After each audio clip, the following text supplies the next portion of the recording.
All right, what is up, everybody? Welcome back to another day of SaberSim's DFS Office Hours. It is Friday, October 29th of 2021, and we've got a surprise guest here with us today. Max is on stream.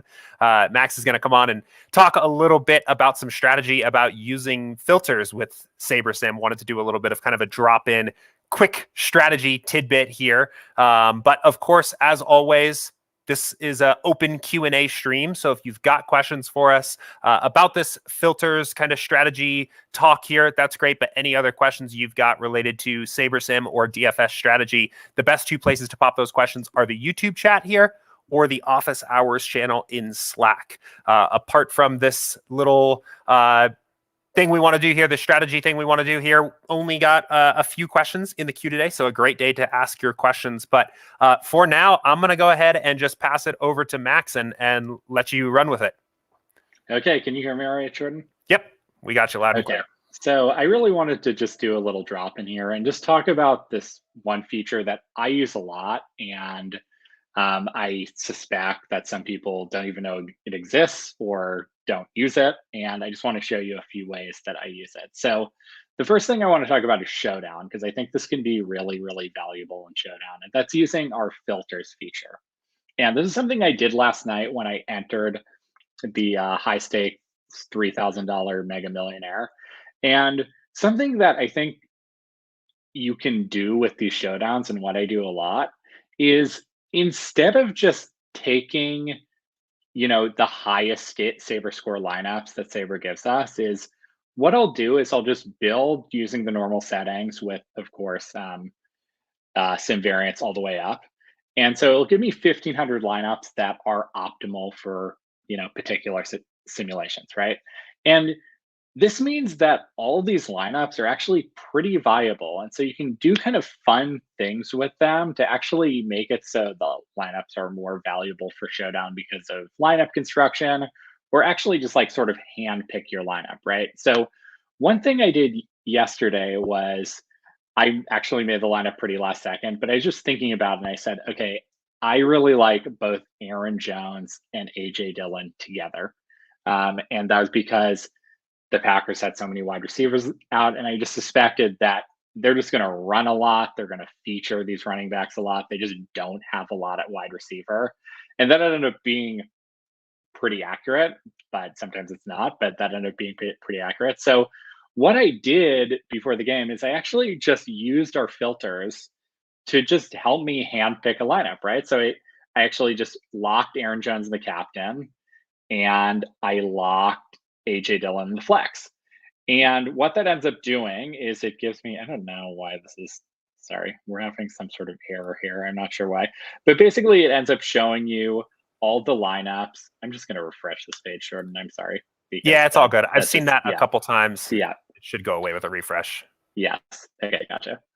So let me just, as this is loading, describe what I'm doing here. I'm basically making it so SaberSim is just showing me all the lineups with these two players. And then I can just sort of use my own judgment and say, okay, like, this is the lineup that I want. This is the lineup that I don't want.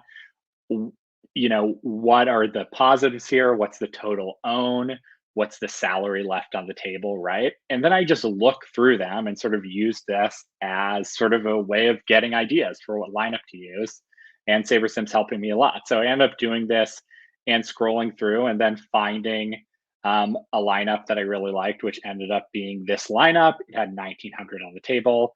It had both the running backs and I thought it was actually going to be a unique lineup. It ended up not being a unique lineup, sadly. But I basically just use this filters process to come up with my lineup, right? Another thing you can also do is sort of, actually just eliminate all these lineups. And let's say you're making 20 for a showdown, right? Or something like that.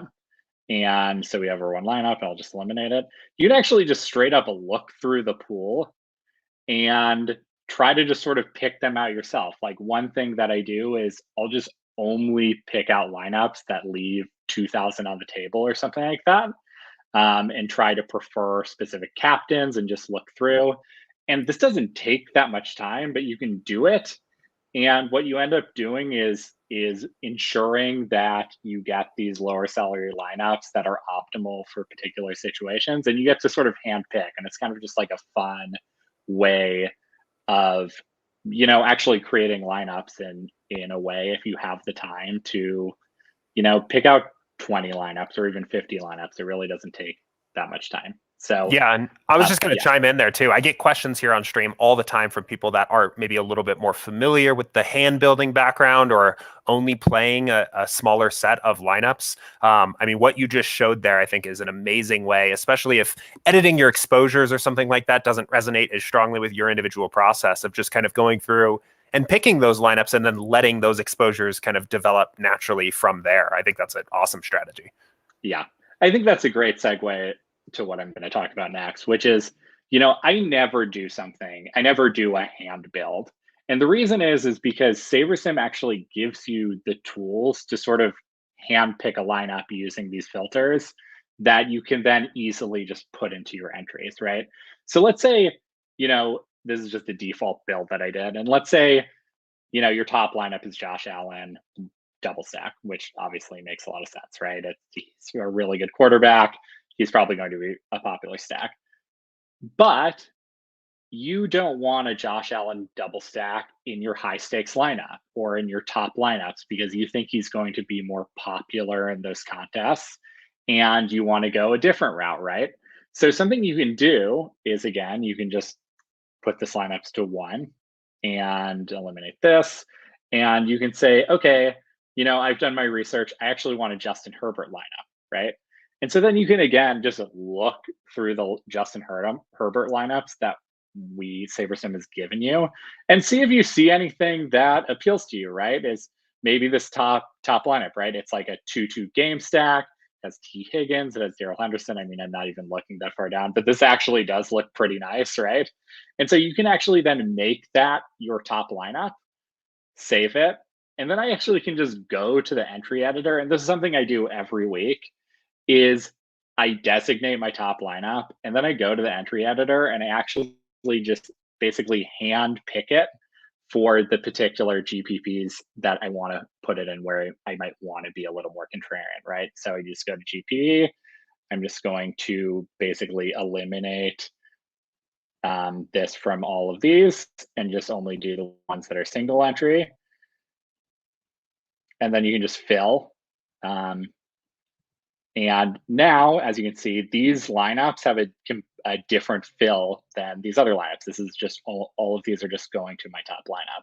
So this is something that I actually do every week. And it's a great way where you can handpick your top 1 lineups, your top 3 lineups, your top 20, depending on how many you're making.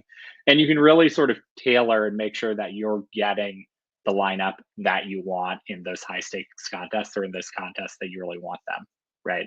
This is especially helpful for cash games as well.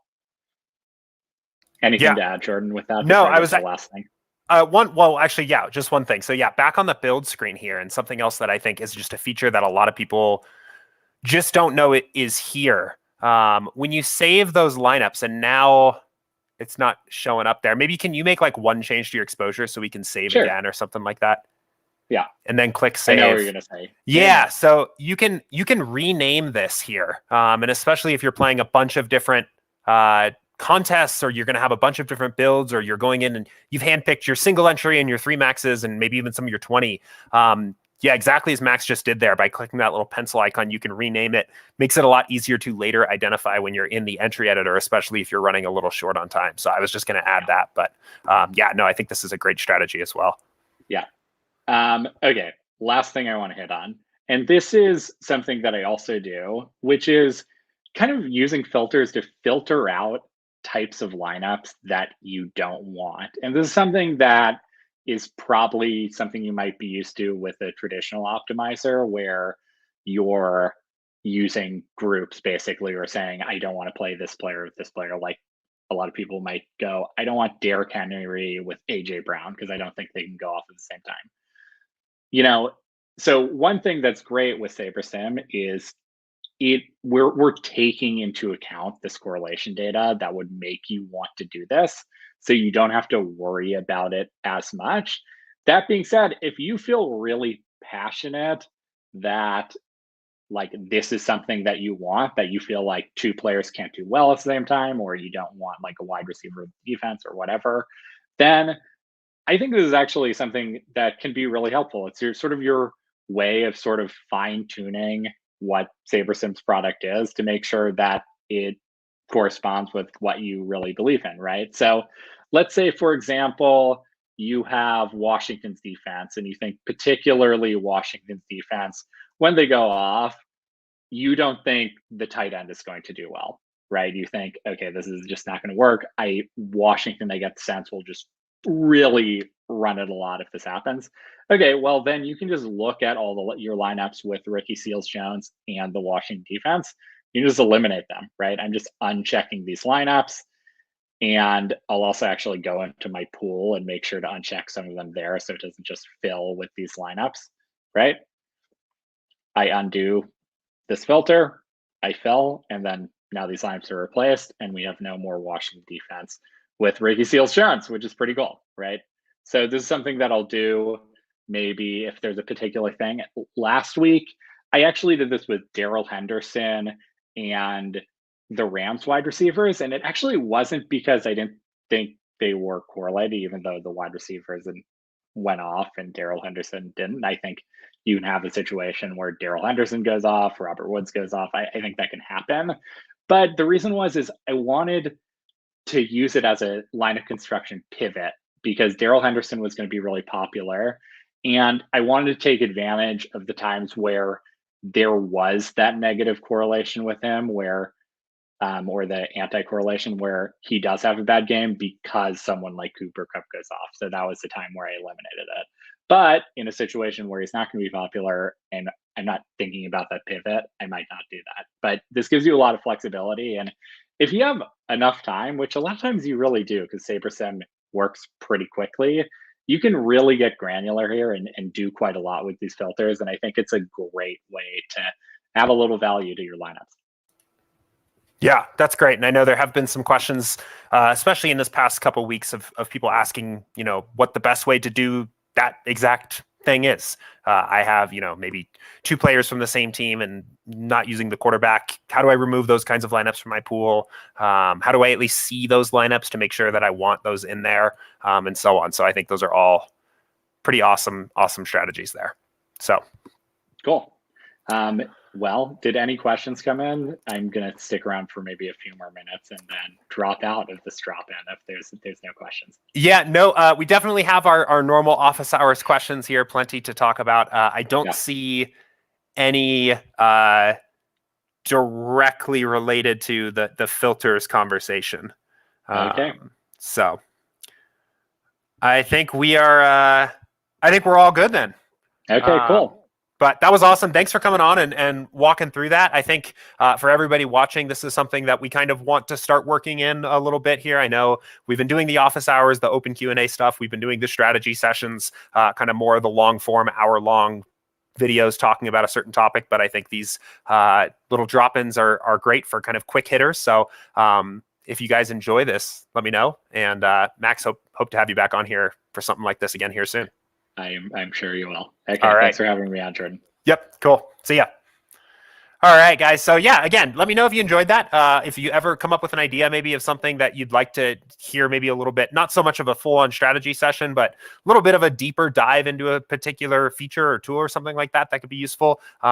Continuing to expand and develop our content mix here. So anyway, we'll go ahead and we'll keep getting into it. I see there are some questions that have come in about MLB Showdown strategy, which is awesome.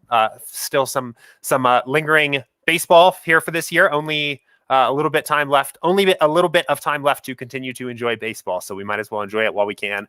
Some questions about the ownership model. So we'll go ahead and get into everything. I wanted to start here. Won't spend too much time on this question, but there was a question from Bionic Knee, and it was my first question that came in today, and he said, curious if you could inquire within the SaberSim team if anyone has participated in the DK Sports Betting Championship, and if so, talk through the experience.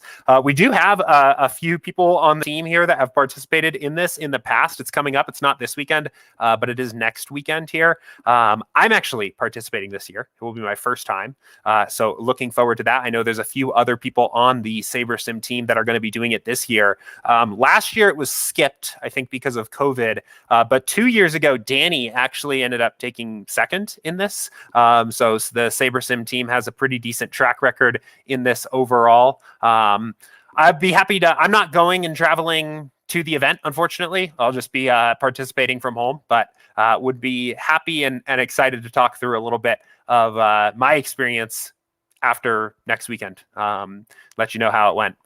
Maybe hopefully have some good news to share after that. But I've got a little bit of an idea of how I want to tackle it, putting together my strategy. So pretty excited about that. But anyway, cool. Good question. We'll go ahead. We'll keep jumping in here. I'm going to hit this question real quick. This was from CMC Man 07, came in right before the start of the stream here. And he said, if you upload your own projections for every player, does that basically disable the percentile feature, or does the simulator take that into account? That projection is the new median and adjust the distribution accordingly. Okay, so real quick, first of all, a couple things to note. This is a bit semantics, but it's important. When you update your projection for a player, for example, Cooper Kupp, let's say we change this to 27.48, you are actually adjusting the mean.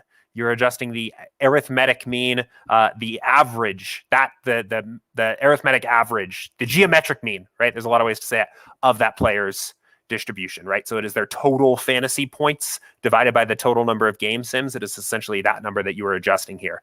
The median is actually the 50th percentile, right? It is their middle outcome. If you were to, going back to, old school statistics class, but if you were to kind of remove a simulation from their total floor and remove a simulation from their ceiling and keep removing and keep removing and keep removing that middle outcome, that's their 50th percentile. That is the actual median. And one thing just to note here, right, is that the median is always going to be an actual score that is possible because it represents a game simulation. This is his middle game simulation. 25.48 fantasy points is actually not a possible score for Kupp to score, right? Or I guess he theoretically could, I guess, if he has some passing yards, but not really, right? And like frequently, this projection won't actually be a possible number that the player can score, whereas this one would be. The means are also generally going to be a little bit higher than the medians because of the way the range of outcomes looks. They are typically skewed normal distributions with a long ceiling tail. That's how NFL ranges of outcomes typically look. So anyway, not that has a huge impact. In terms of the question overall, so at the moment, I don't actually think, I think if you change this, for example, to 27.48, it's not visually changing these numbers. And I think you are correct in assuming that it basically renders the percentiles pretty useless, right? Even in like step 2. So if we went over, or step 3, excuse me. So even if we went over here, like I actually think it may even just disable the percentiles here in step 3. If we change this to like 30, I wonder.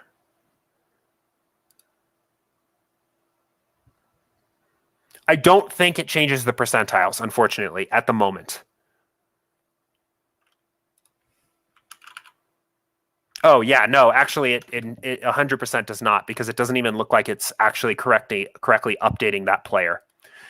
So, no, at the moment, the percentiles are not interacting with custom projections. And I think if you upload an actual CSV of custom projections, I don't even think this percentiles is actually available to edit here.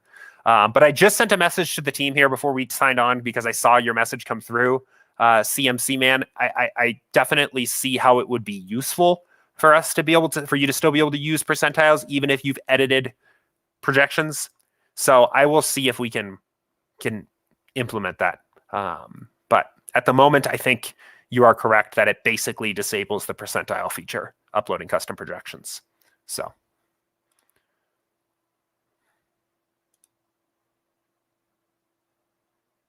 Anyway, cool.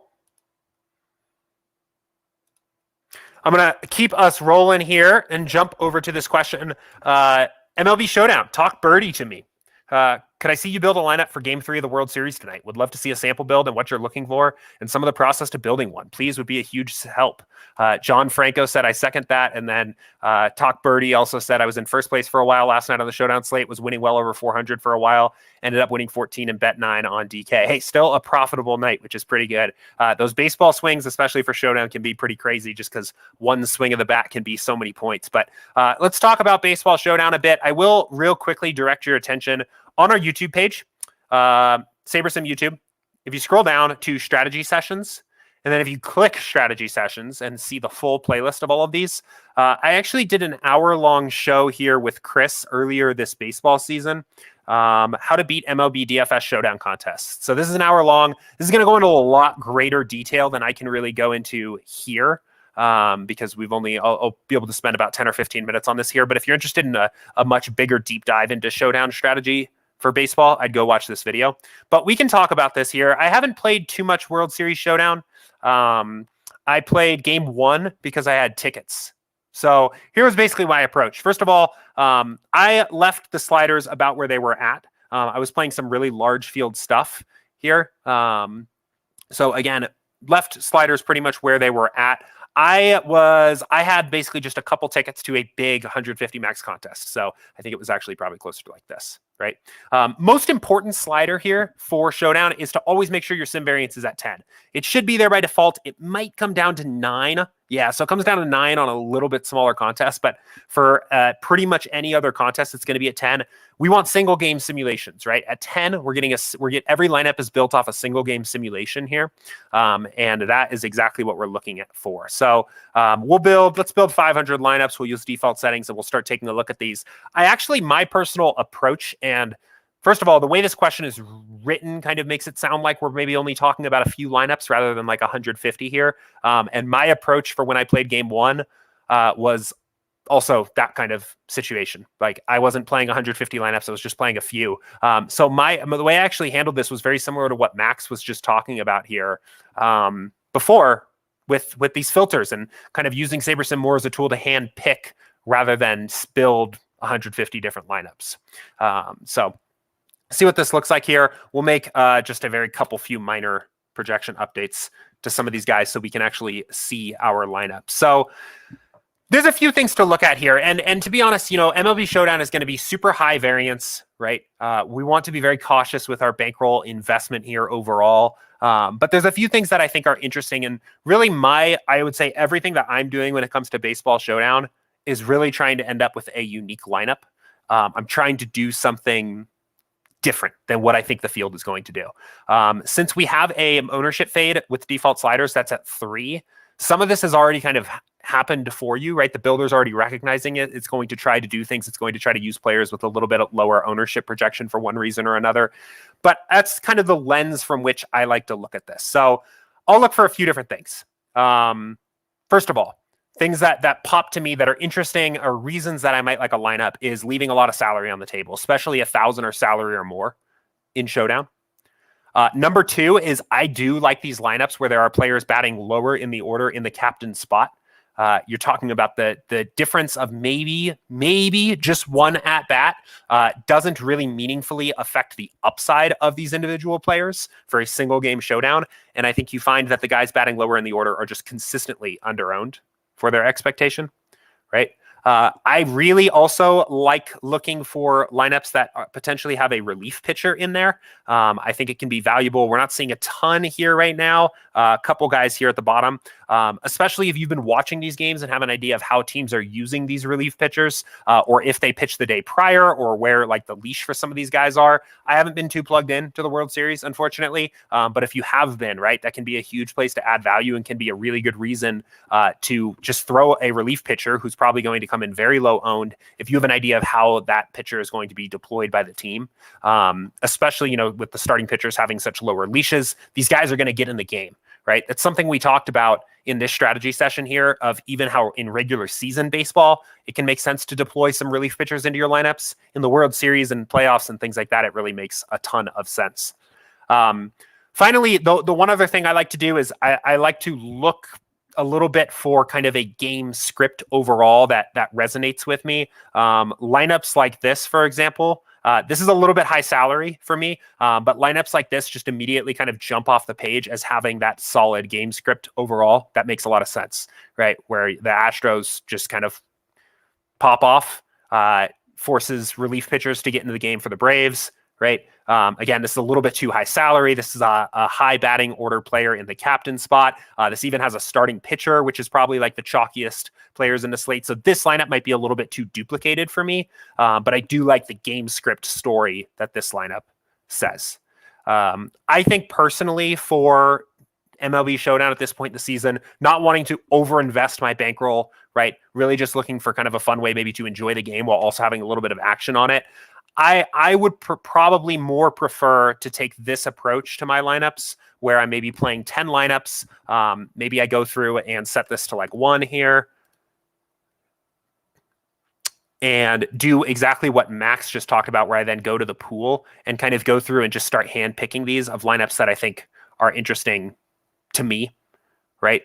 Again, a lineup that the lineup doesn't need to have all of these things, but if it has a reason for me to think that it's unique, again, this lineup I like quite a bit. It's leaving a ton of salary on the table. It's got this guy batting low in the order here, or at least the projected order at the moment as the captain spot.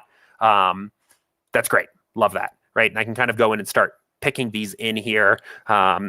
This is an interesting lineup too. Again, a captain that I don't think is going to be super popular, relief pitcher. Again, not super plugged into this. I don't know how recently Presley's pitched, if he's likely to be used tonight. But I like that kind of lineup too. This is another one, ton of salary on the table. Maldonado can change the game with one swing of the bat. A guy that I think is just going to be really low owned at the captain spot, and going in and kind of filling in my pool of lineups like this. Decent lineup overall. I think Bregman might be a more popular captain, but leaves a lot of salary on the table. Maybe start clicking these in. This is kind of how my approach is overall when I'm playing these showdown contests, especially for the playoffs, is to kind of build my lineups by picking and choosing these in rather than engaging so much with the exposures here. The last thing I will note, and this is kind of just something to keep in the back of your mind and remember, is that, again, because our sim variance was at 10, there is a game simulation in our database of game sims representing every single one of these. So you can't really necessarily go wrong with the lineup in that you might click in a lineup that doesn't make sense or doesn't work, right? Because there's a game simulation backing it up, right? This lineup, whether you decide to play it or not, was optimal for a game simulation that we have. And then given its correlation and its ownership and overall upside in that game sim, it has a pretty high Saber score, right? This lineup, if we were to skip this, right, this lineup is a little bit too high salary. It has a guy batting high in the order in it, has a starting pitcher. It seems like it's going to be duplicated to me. Even if I skip this lineup, I still know that there's a game sim that we simulated out for this game where this lineup was optimal. So it can give you a little bit of a sense of comfort here, knowing that it is the sims powering these lineups, right? And then kind of leave you feeling at least a little bit more, regardless of how it ends up working out, right? Process over results, but the game sims are powering these lineups themselves. So I think you can go in here and add value by maybe finding ways in particular to avoid getting duplicated and build a unique lineup. So if SaberSim thinks that these two lineups are roughly equivalent, 98.6 Saber score, 98.5 Saber score, I'll take this one where I feel like there's a bunch of reasons why I feel like it's way less likely to be duplicated and use that. And that's kind of how I'll fill this out, right? Same deal here, right? 93.7, 93.1. If SaberSim thinks that these two lineups are roughly completely the same, well, give me the lineup that's sacrificing 1,000 salary, has a relief pitcher, right? Does a lot more interesting things from the GPP side of things. Same deal here, right? Roughly equivalent lineups. It just so happens that these are next to each other, but roughly equivalent lineups. Both actually use quite a bit of salary. Both use guys that I think are going to be popular captains. We have at least some relief pitchers in here, but actually, you know what? Maybe these lineups don't look so good to me.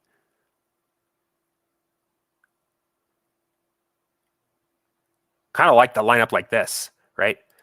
This is an interesting one too, right? 2 relief pitchers, right?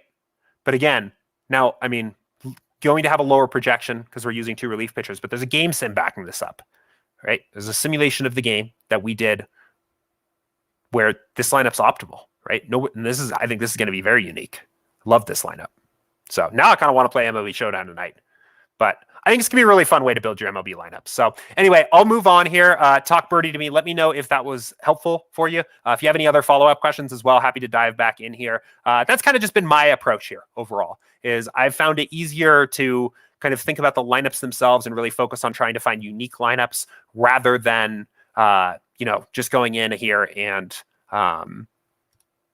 trying to key into my exposures too much. But Talk Birdie said, this is super helpful. Appreciate the feedback on this. I think I read too much into it versus trusting the one-offs and sims. Leaving salary is good and haven't considered reliefs prior. Thanks. Yeah, and I mean, the last thing I'll say on this too is with MLB Showdown, really any showdown, like NFL is true the same way. Basketball, if that's your thing, right? Scale your bankroll down. I think there's an edge in these contests. I think there's a huge edge with using sims in general to do this. But there's a ton of variance, and like your swings are going to be massive. So I think this is a sound strategy. I think this makes a lot of sense, but this is a little bit of a sweat compared to something like a main slate where you just have more games to get it right on. So enjoy it for what it is. And I guess try to avoid being super invested bankroll wise, because there's just going to be a ton of variance every single game. So especially in baseball, but anyway,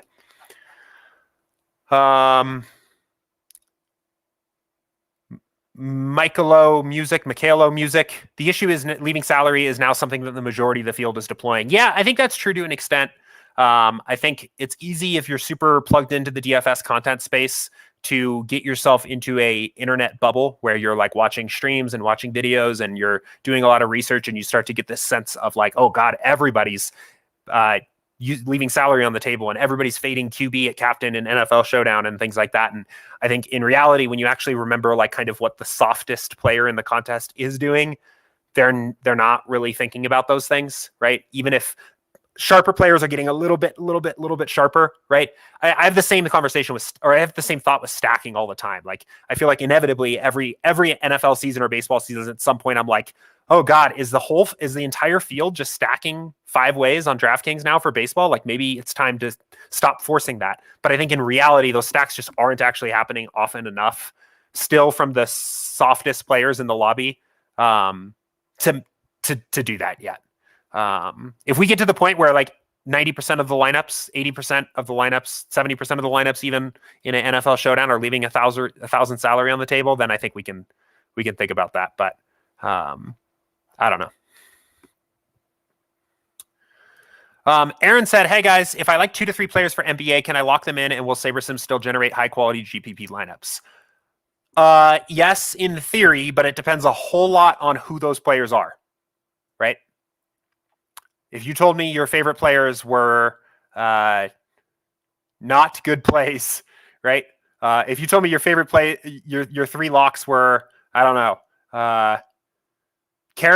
Tim Hardaway, Kelly Oubre, and LaMarcus Aldridge tonight. Those were your conviction plays. Well, you're going to leave a lot of projected points on the table by locking those guys in. We're still going to build the best overall lineup we can around those guys, but they are those aren't very good projected plays. You're going to leave a lot of projection on the table.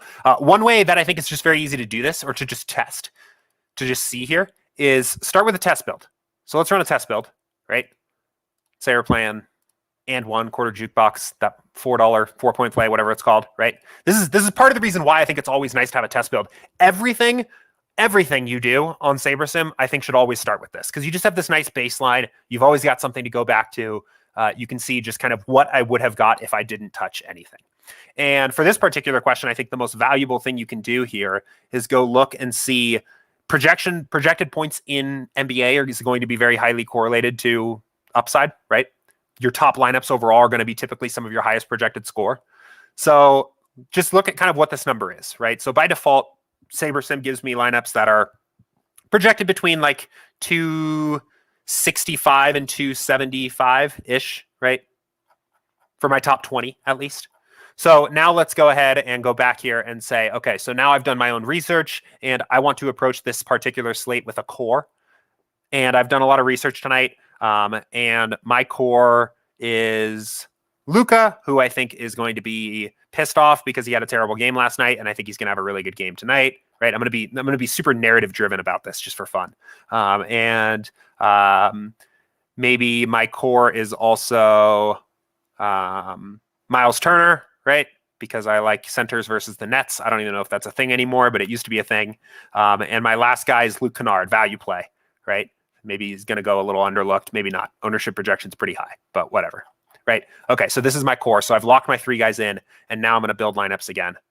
And locking players makes the build take a little bit longer, but it shouldn't take too long. Nope. Okay, pretty fast. So now let's look, right? So let's go look at what we're getting now from our lineups here after. Okay, so now our best lineup overall is a projected score of 264, 265, right? And anywhere from about 260 to 265, where we had like 265 to 275 last time. So we're sacrificing, anywhere from about 5 to 10 fantasy points of average projection here to do this, right? And then this is where you can ask yourself, like, what is your level of conviction of these 3 plays, right? You're essentially sacrificing kind of about 5 to 10 fantasy points total. What's that in percentage? 5 divided by 275. You're sacrificing basically like 2% of your total fantasy point average projection for this conviction that these 3 guys are the play, right? That doesn't seem that bad to me, actually. If you had done your research and you're really locked in on these particular 3 plays, you're not sacrificing a ton here in reality. I think I wouldn't worry even too much about going in and adjusting anything else. I would say you could actually probably even justify going back in and trying another build where you just turn ownership fade off because you're already probably getting some good ownership fade with some of these plays here. But that's kind of how you can quantify that, right? And now you have at least kind of a way of making this decision for yourself from like a mathematical lens, right? Do I have enough conviction about these 3 plays, my core, that I'm willing to sacrifice 5 to 10 points of raw projection for them? So Clay asked a very similar question to follow up, said, hello, I know a lot of people like to lock in a core and run the optimizer. Does that affect SaberSim? Yeah, so again, same deal here, right? We're still, it doesn't change anything. All we've done now is we've locked in Luka, Kennard, and Miles Turner into every single lineup, and we've built the best possible lineup we can around those guys, and you're still getting pretty solid lineups here.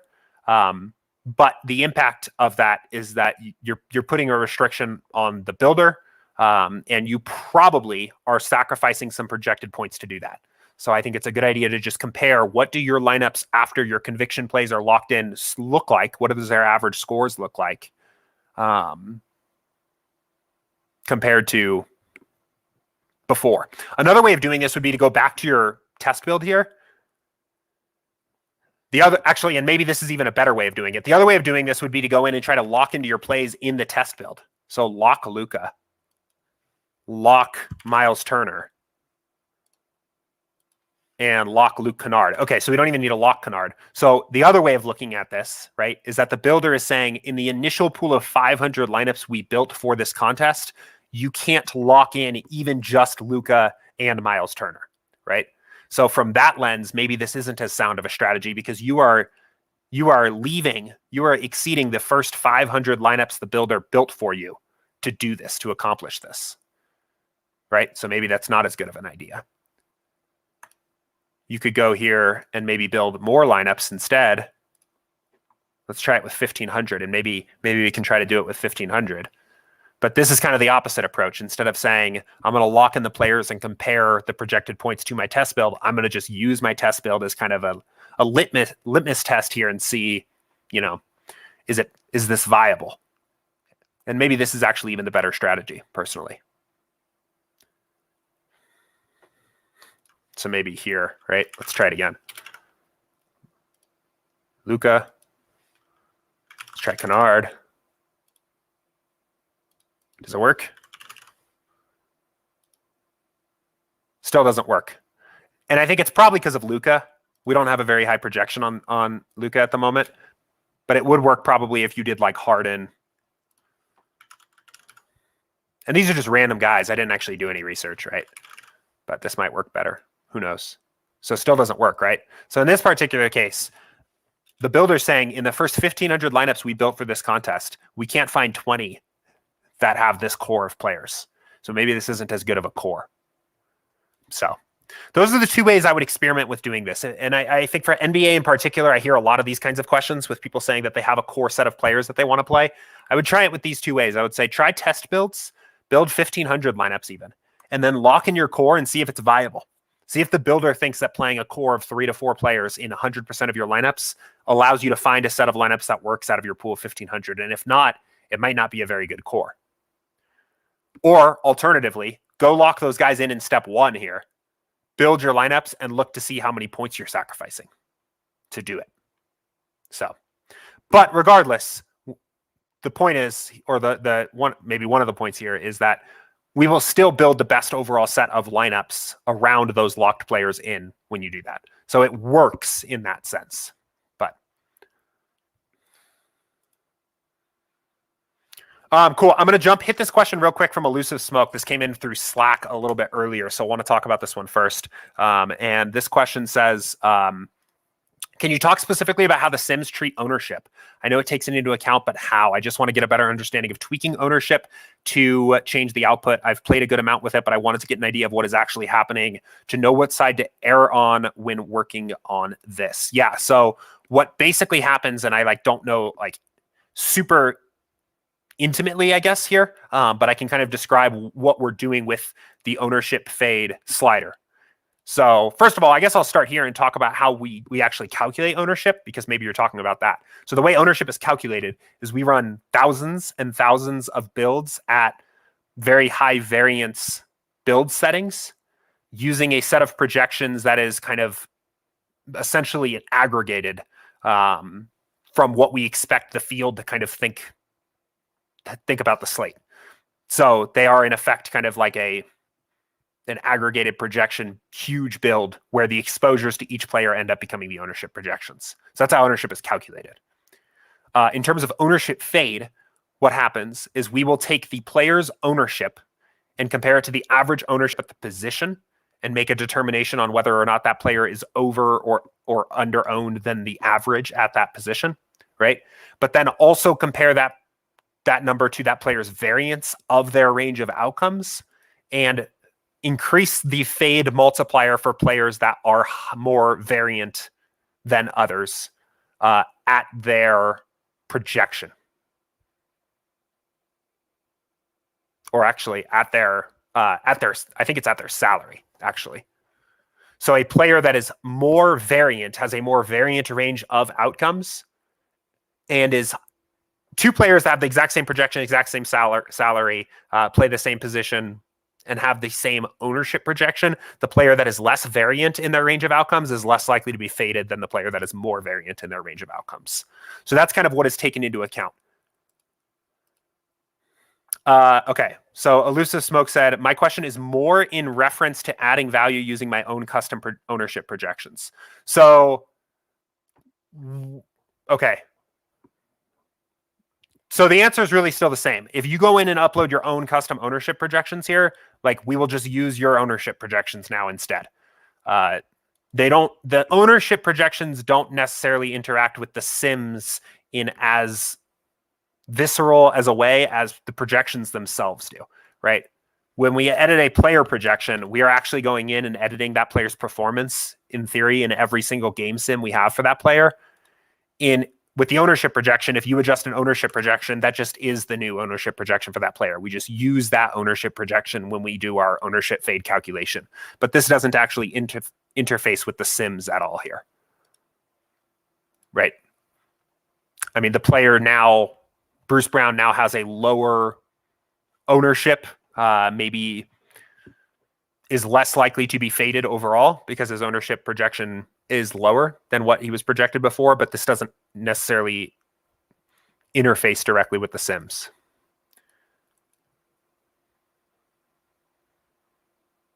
Let me know if that helps. I don't know if there's maybe still kind of another question baked in there, but for now, I'm going to move on. Let me know if there's kind of another question there, because I think I maybe am missing something that is here in your question. But okay, cool. Marky Mark said, would love if you guys could do a review on the NFL positional rules settings. Not entirely sure what you're referring to here, Marky Mark. Maybe you can give me a little bit more detail in what specifically you are looking for here. There's a few different rules, I guess, that show up when you pull up the build settings. First of all, position in flex. This allows you to control literally what position show up in your flexes. I know there's definitely been, I think, a more, there's kind of a rule of thumb, heuristic kind of argument that this should be set for wide receivers for GPPs. And I've also heard people say running backs for cash games. I just leave these alone. I think those rules of thumbs are generally pretty inaccurate, and they are left for traditional optimizers that don't know how to build good GPP lineups right out of the gate. So I always just leave these alone. I'm fine playing double tight end lineups if it fits in the right lineup. Right. Allow players versus opposing defense is pretty straightforward, but you should always leave this off for GPPs. At least you never want to play a player against their defense. You won't get very many, if at all, because those players are so negatively correlated, but a good thing to just leave off. Those are kind of the big positional rules. We do, of course, have the stacking tab, which maybe is also what you might be referring to here. Two different versions. One is the basic version, which will allow you to kind of just create big bulk stacks. So if you know, for example, that you just want at least one QB plus one in every single stack, you can set something like at least 2 players from the same team, not include defense. And then you'll make sure that you at least just get a QB plus one in every single lineup. The advanced stacking tab lets you have way more control over pretty much every component of your stack type. So you can actually go in here and say exactly how many players you want from each position, or more than, or less than, or equal to. You can like basically dial in exactly how many players you want at each position here with these advanced stacking tabs. But again, this is something that you probably don't actually need to do, because just with totally default settings, because we're valuing the correlation data we have from our simulations, you're going to get good stacks anyway.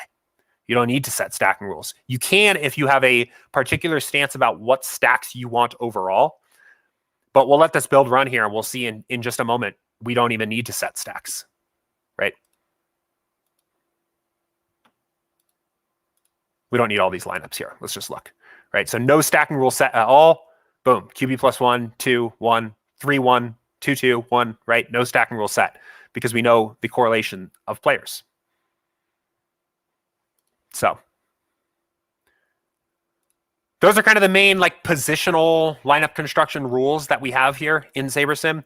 Again, a lot of these are just for people that want that little extra amount of control.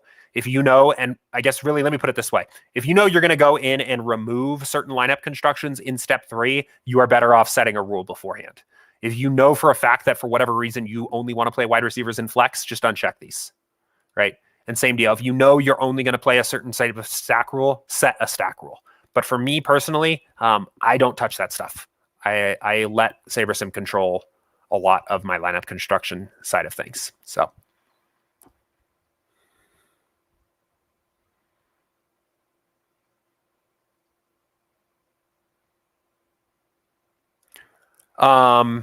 Tyrus said, for building single entry GPP lineups, do you ever run a test build of 500 lineups and pick off the top exposed players to build your lineup? I'm curious what you mean by pick off, but I'm assuming you mean like remove them? Like just X them out?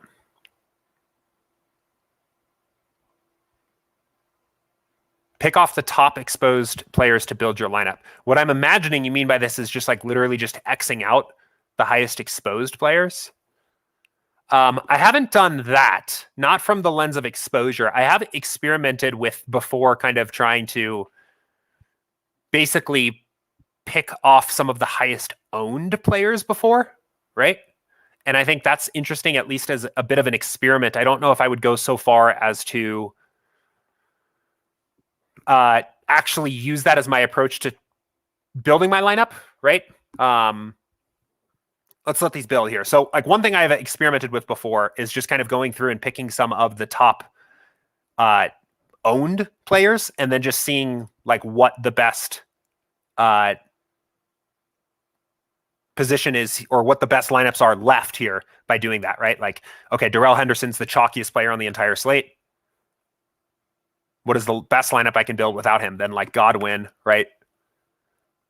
Eckler, right? We start looking, what do these lineups look like as I'm chopping some of these top players off, right? I think this is kind of interesting, at least as an experiment. I don't know how viable this is as an actual strategy, because what ultimately happens is as these lineups get further and further back, this 500 lineup thing, even though we often talk about, the first 500 viable lineups, this is ultimately an arbitrary number. And to say that like you're playing there's I guess what I'm saying is there's not really like a good reason ever to stop doing this, right? Like you could do this forever and end up with a lineup that is, the 1500th, 2000th best single entry lineup and just keep going and keep removing these players. But I do think it is interesting to get an idea of like what do lineups with much lower total ownership start to look like in your pool, right? I mean, like this is actually kind of an interesting lineup. Actually, where we've eliminated all of the top plays and it's actually still a lineup that projects pretty well. It's the 121 best lineup. It's a QB +2/+1, it would be another way, I guess, it would be another approach to that kind of hand picking your lineup strategy that Max was talking about before. But I think it's more of kind of an interesting experiment than something that I would very much recommend somebody do like to actually choose their lineup over or to build a process around doing that. But it is interesting. I mean, I think another thing that would be interesting here is just like if you went in and removed the top overall projected owned plays, maybe just everybody over 15%, and then go look at like, what does the pool look like? Like who's left? What are the best plays removing the highest projected plays, right? This is kind of a fun way of doing this too. Oh, I can't do it like that, right? Let's do 100, right? What are the best stacks? What are the best game stacks when I've removed all of the chalk?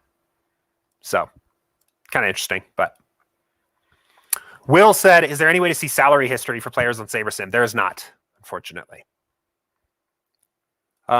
Dino Ribeiro said, first time using SaberSim, and so far I'm enjoying playing with the optimizer. We'll put some NBA lineups in tonight's slate. Great. Yeah, good luck. I love NBA. I think NBA is one of the more fun NBA or DFS sports. I know it's a grind, but especially early in the season, it's a blast. Definitely recommend checking out some of our strategy sessions on our YouTube channel. We've been hitting NBA content pretty hard. There's a ton of interesting NBA content here up on our YouTube page. So you get SaberSim YouTube. Strategy sessions, the last 5 strategy sessions we've done are all NBA. So Daquan said, does SaberSim represent the actual ownership in large field GPPs, or does it represent effective ownership for each player? It is our projected ownership in large field GPPs. It is not our efficient ownership line. It is what we think the actual ownership of a player is going to be in the largest GPP contests. So at the moment, we think that Darrell Henderson and Chris Godwin are the 2 chalkiest players on the slate, which I think is actually pretty accurate. But Cooper Kupp might be a little higher than 14%. Might be the next guy. But 9,000 is actually starting to get up there for him. This actually I think maybe is pretty good. I actually think this is really accurate. And we've spent some work recently improving our ownership model. So the ownership projections should have gotten a little bit better over the past few weeks. So anyway. Richie said, hey, how are you dealing with ownership in NBA DFS? Sometimes guys get up to 50 or 60%, but they end up being the best plays. Yeah, they do. And a lot of times those plays are good, right? Our ownership fade calculation takes that into account, right? So I was talking about that earlier, where a player that has a wide variance, a wide range of outcomes, and is chalky is more likely to be faded than a player with a more narrow range of outcomes that is also chalky, right? So like Montrezl Harrell last night, projected 70% owned or something like that on our ownership projections.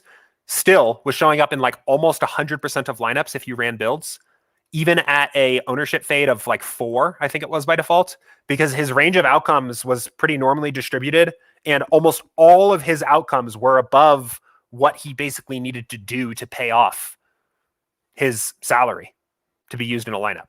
Like his failure condition, another way of looking at this, his failure condition where it would have made sense to fail him or to fade him was so small, was such a small percentage chance of actually happening that it just didn't make sense to fade him. So the builder, even at an ownership fade of 4, was giving you 100% Montrezl Harrell typically in almost any contest, even at 70% owned. And if we compare, like we can compare that, let's look at like the chalk for tonight, right? So we don't have the same kind of chalk at the moment. But let's look. Yeah, maybe it is Bruce Brown, right? Like we can see his most common outcomes are going to be centered around, what does he cost? He costs 3.8. Like his most common outcomes are going to be around like a pretty good range of scoring, right? His most common outcomes are around his mean. Compare that to something like baseball, right? Baseball is always such a good example. And I know it's World Series, I know it's Showdown, but like still it's a good example, right? Like let's say it was a main slate and the Astros were super chalky, right? Look at Alvarez's most common outcomes. This is why fading baseball hitting chalk is always a good idea. Pretty much. Like you can almost just blindly fade baseball hitting chalk because their most common outcomes are literally almost always 0, 5 points. And if this guy's 30% owned, it's just like instantly fade. But on basketball can be the optimal strategy a lot of times to just play the chalk. So.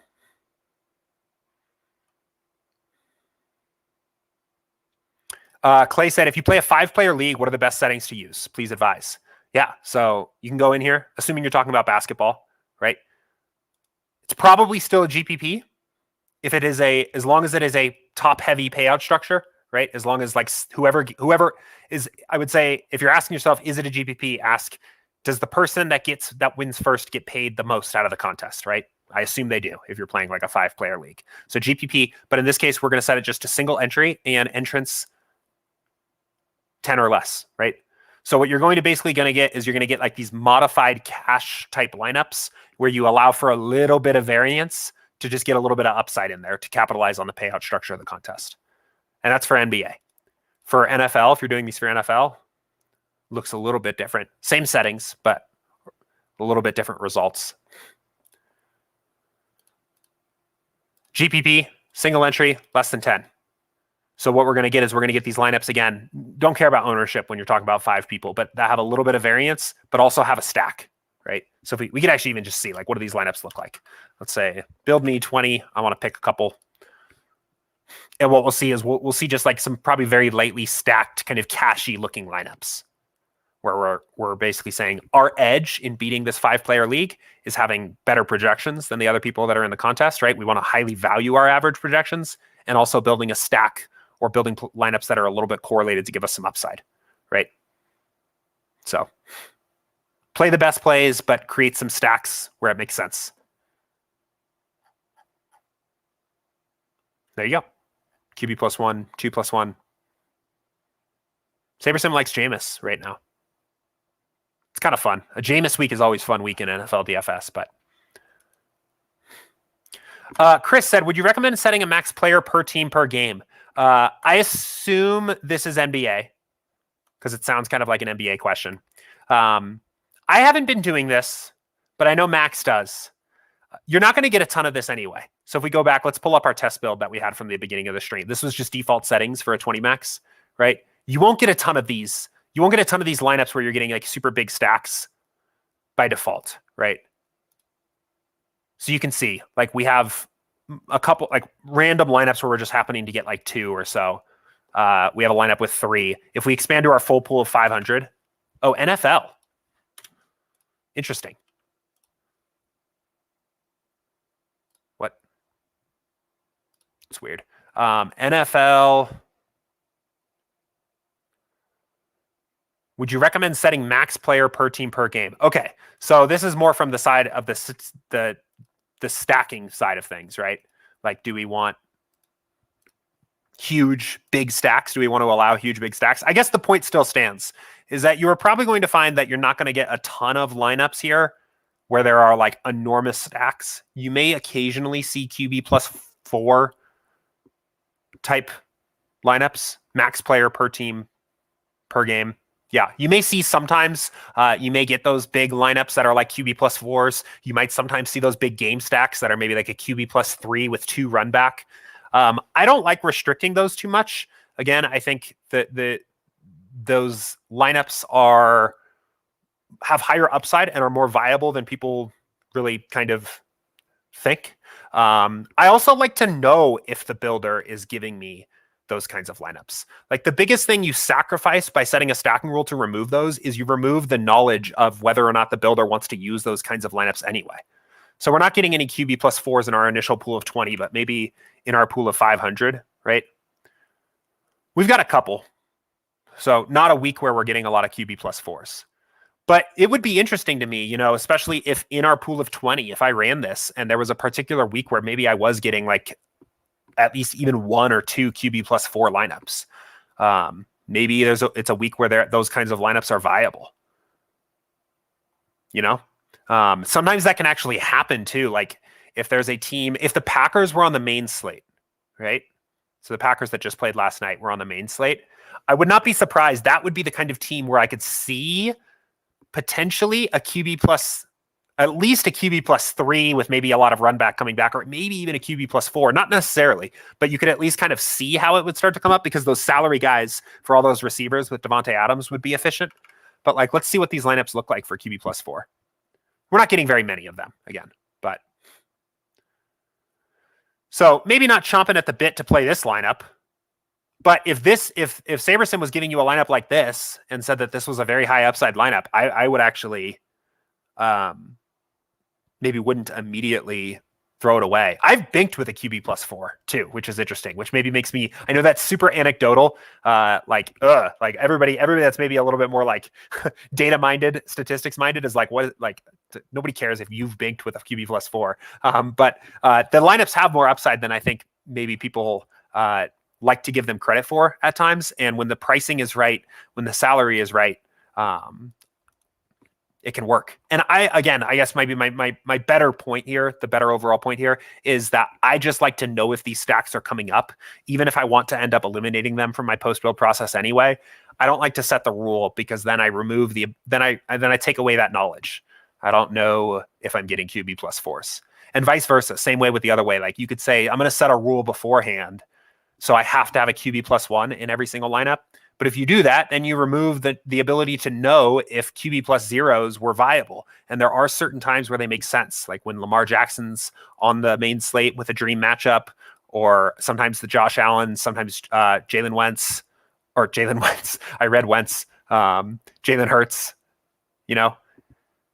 And even if you end up removing those lineups in step 3. So Chris said, yeah, I think I'm stuck in the mindset that those big stacks aren't viable. And again, yeah, I mean, they're probably less viable and you're not going to get a lot of them anyway. I wouldn't remove QB plus 3s. These are definitely good lineups. And you'll see if you go tail or study some of the top players, the top guys will play lineups like these, right? The top pros, absolutely. Giant Squid plays a ton of QB plus 3s every week. So I would not go remove these necessarily. But the QB plus 4s, I think, is where that line gets drawn of where those like super big stacks are. And those are the ones that I think you could justify removing them. But I just like to know if they're getting in there in the first place. So I never set a stacking rule. But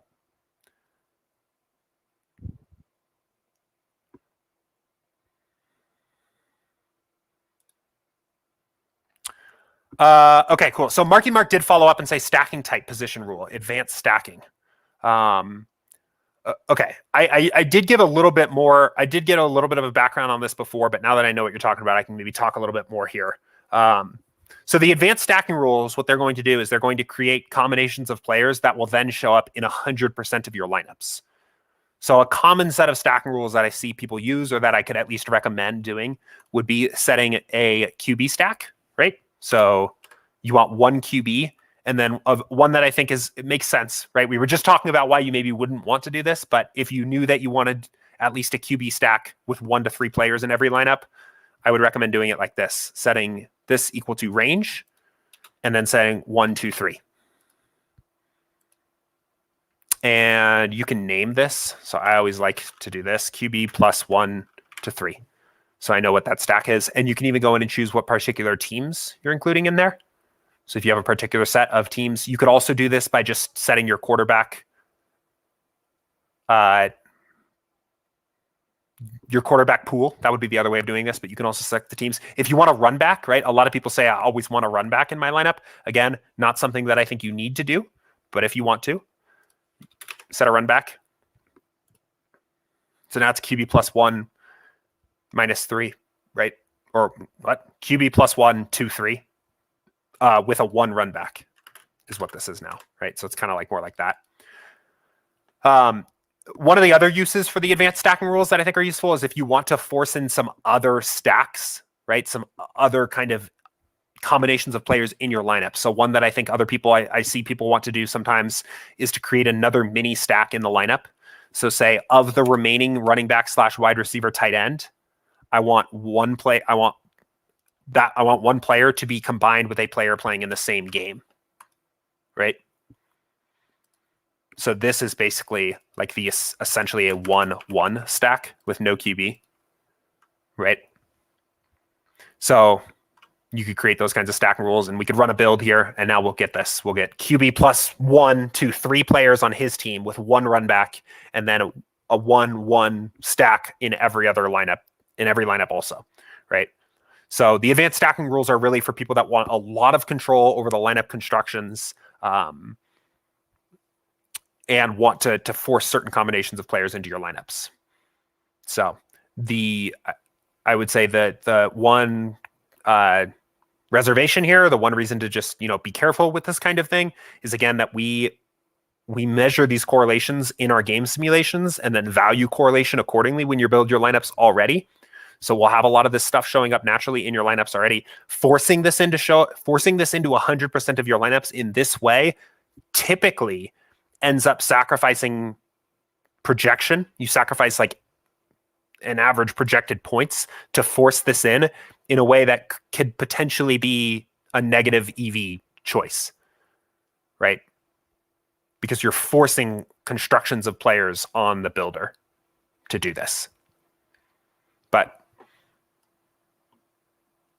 you can see here, right? We've got Carson Wentz +2 players on his team, ran back with A.J. Brown, and then this Najee Harris and Jarvis Landry play here. So every lineup will have one of these.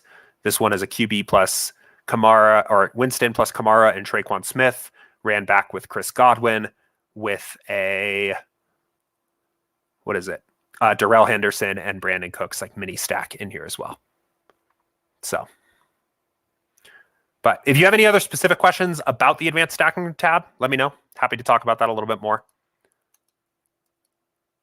Let's see. DJ Sirius said, so if much of the optimizer is already figuring out the settings that a traditional optimizer is not even accounting for, then why do the tools not even come close to a top 20 to 30 finish? What manual adjustments am I missing? Honestly, probably a lot of that is variance, right? Even a profitable player playing positive EV lineups every single night, there's a ton of natural variance of how long it takes to realize that expected value. Even the best players in the world aren't even coming close to winning every night, probably bricking 70 to 80% of the slates they play. So there's a lot of natural variance. That's why contest selection, bankroll management, these things are so important to give ourselves time to realize the expected value of a positive EV lineup. I actually did a simulation of this principle in this video. It's called What Does Variance Look Like After 100 Slates? Or what does variance after 100 slates look like for a winning player? So I actually took, this is just a good video. I wish I could play it on stream. But I basically took these assumptions of a winning player, right? A player that we could know and quantify was winning more often than average by assuming how often they land in the top 1%. And then I simulate out 100 slates on a Google Sheets template. And you can see, right, there's sometimes 100 slates you win $15,000. Sometimes you lose $4,000, right? Sometimes you break even, right? There's all these different results. There's all this natural variance that can come up for even a winning player. So in terms of, why did I not bink on any given slate? It's variance, right? You can't win every slate. So, but But in terms of what manual adjustments am I missing, what manual adjustments are I think are the most useful for the average player? I think is managing risk, right? Ask yourself the question,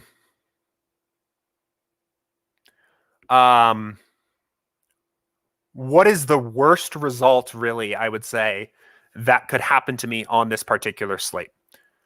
For some players, that is going to be failing to min cash any lineup I played. If I play 20 lineups into this week's NFL DraftKings main slate, and none of those lineups min cash, that is the worst thing that I can imagine happening. To me, that would indicate that you are a player that has low risk tolerance overall, and you should manage your risk by bringing your exposure to any one player down so that you have a decent chance of having any one lineup have a pretty decent day overall.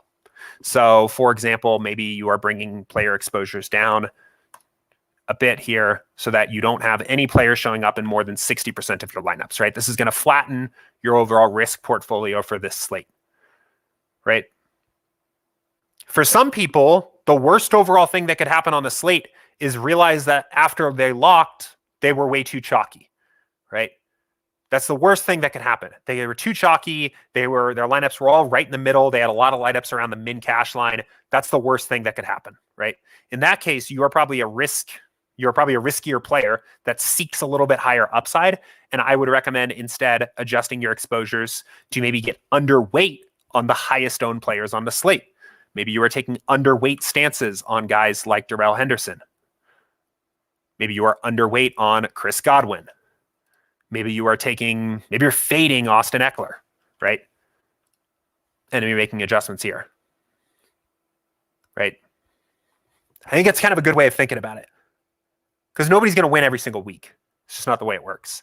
But you can ask yourself kind of what are the worst results that could happen for me on this particular slate from my perspective, and then adjust your exposures to match that, to fit what your expectations of what you might actually be able to see on any given slate are. So anyway. Okay, cool. Aaron said, for NBA, how many test builds do you prefer? I think you just need one, but I would do it 30 minutes to an hour before the slate locks, because otherwise it's going to be out of date by the time you actually can do anything with it, because NBA news changes so fast. So as late as possible for that test build for NBA. But Thomas said, are you actually going to have some Winston exposure this weekend? I'm scared of both him and Teddy Bridgewater, but that's what the Sims love, lol. So, I mean, two things. One, it's still early. Like, even on Friday, I think this is all just fun and games. And it really takes by, like, honestly, Saturday, but really Sunday morning before things really start to dial in and I actually even start to know what I'm going to do. But two, if you're interested in actually seeing how I'm approaching the slate for this Sunday, I'm going to be recording it. So, approximately 9 a.m. my time, Mountain Time, 2 hours before the slate locks, I'm going to kind of go in and do a dry run of my entire NFL DFS process and record it. And then we're putting that video out next week. So I'll walk through actually kind of what my individual process might look like for an NFL Sunday slate. And you can watch me reckon with these particular questions myself of who I'm going to play. One thing I will say is that just, I guess, a sneak peek. I end up typically not even caring who my QBs are. It's not really my approach. I overall am more concerned with dialing in the exposure and finding the right leverage play at the position players. And then I just let the QBs fall into place where they may.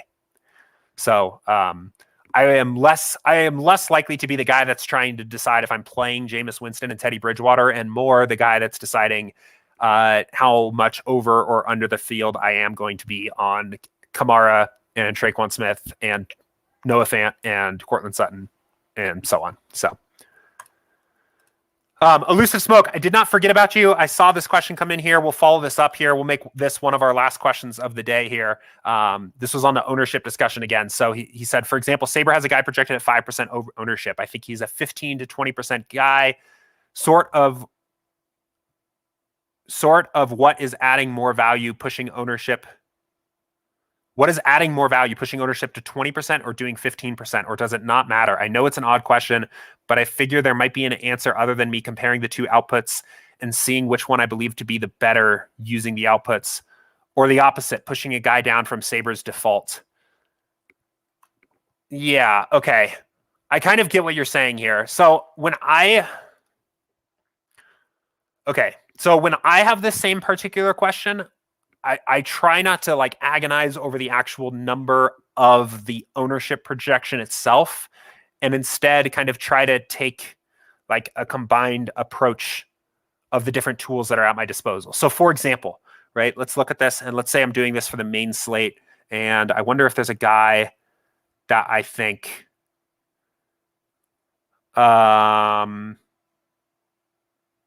let's see. Okay. Let's assume, actually, let's go back. No, let's assume, okay, so let's assume that I think that Kamara is actually going to be 30% owned, or higher than he's projected, right? So we have him at 18, but I think depending on the contest I'm playing, I think he's going to be between 25 and 30, right? Could be as high as 35. This is just, I'm making this up. I'm not saying this is actually going to happen. Maybe I think he's going to be, could be as high as 35 in the high stakes, whatever, right? I would not agonize overall what this number actually ends up at. I would just put it somewhere approximately where you think it could. And then I like to make these kind of decisions on what I'm actually going to do with this number here in step 3.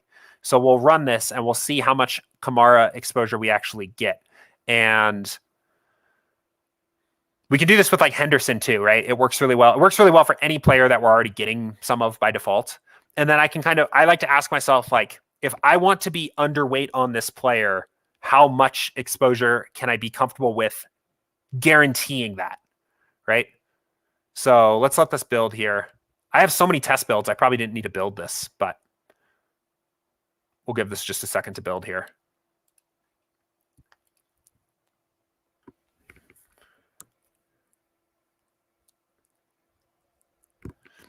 While this is building, so like the difference between these players' ownership, if you're talking about a guy being like 15 to 20% owned, isn't going to have like a huge impact on how that player is used. And in fact, I would say that just the natural like if you ran a test build at 15% and a test build at 20%, the natural variance of those builds in the form of sim variance is probably outweighing the impact of that player's 5% ownership increase, right? But okay, so now here's a really good example, right? So we like Kamara. We increased his ownership projection to 25%. And I currently have a 35% exposure to him. So maybe I've decided that I want to be underweight on Kamara this week, right? One question that I will sometimes say is like, okay, what's the variance overall of this ownership projection? Where do I think he's going to be? SaberSim had it at 18. I think he's going to be closer to 25, 30, right? Where do I have to be with my exposure to make sure I'm underweight to him? It would probably be like 15%. So I do have that kind of question a lot here as well, where like I've gone through the steps of increasing the player's ownership projection. I've ran the build, I got the result, and now I'm going to kind of back that up with using the exposure setting to make sure I'm underweight to the player, right? I wonder if there's another example that would be interesting. Let's say like that I've decided on the flip side, I want to make sure that I'm at least at the field on Austin Eckler. I want to make sure I'm at least with the field, right? Could he be as high as 25% owned? Probably.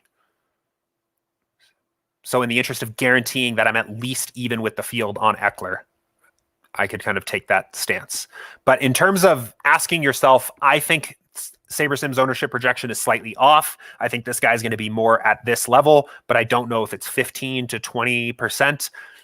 I would not overly sweat that because I think that impact of that little 5% is going to be somewhat small and is going to be outweighed by the variance of the overall build you're running. So like, yeah, you even follow this up by saying, I figured there might be an answer other than me comparing the two outputs and seeing which one I believe to be better. I think even then you're not actually getting like a scientific result out of that unless you turn variance all the way down just to test it. But you wouldn't even then want to use those builds anyway because your variance would be 0.